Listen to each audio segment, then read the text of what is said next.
To give my thanks to Brian for all the work that went into this wonderful program. Really outstanding. Also, to the invocation from Chaplain Brooks to the Korean American Choir. Their music was inspirational and lovely, wasn't it? To the Court Guards, to Peter Chong, his story, that too was inspirational. And finally to Kevin Clark for sharing his experiences. Thank you. I'd like to take a couple of minutes and remind us the history of Memorial Day. Although Memorial Day has been observed for more than 150 years, the importance and benefit of recognizing the contributions of our veterans in a national holiday was slow to take hold. The Revolutionary War initially started as a few merchants protesting unfair taxes.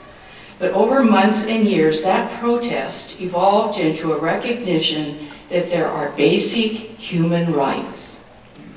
We are proud of those who fought for those principles, and it is astonishing that little recognition was given to those veterans. There were a few separate groups that honored the soldiers who had given so much, but no cohesive observation nor recognition of those who had fought and died. Today, we know we have a union that is unlike any other. We find it surprising that there was no unified observance of such an important event. Historians write that the failure was partly the result of factious divisions that developed as groups used their memories to legitimize their own interests in their own partisan politics. And then attention was diverted as the nation expanded. Barely 60 years later, there was another major divide, also when we recognized that everyone deserved basic human rights. And that culminated in the Civil War. The magnitude of the Civil War affected far more people, both because of the massive devastation, deaths, and injury, as well as the emotional toll.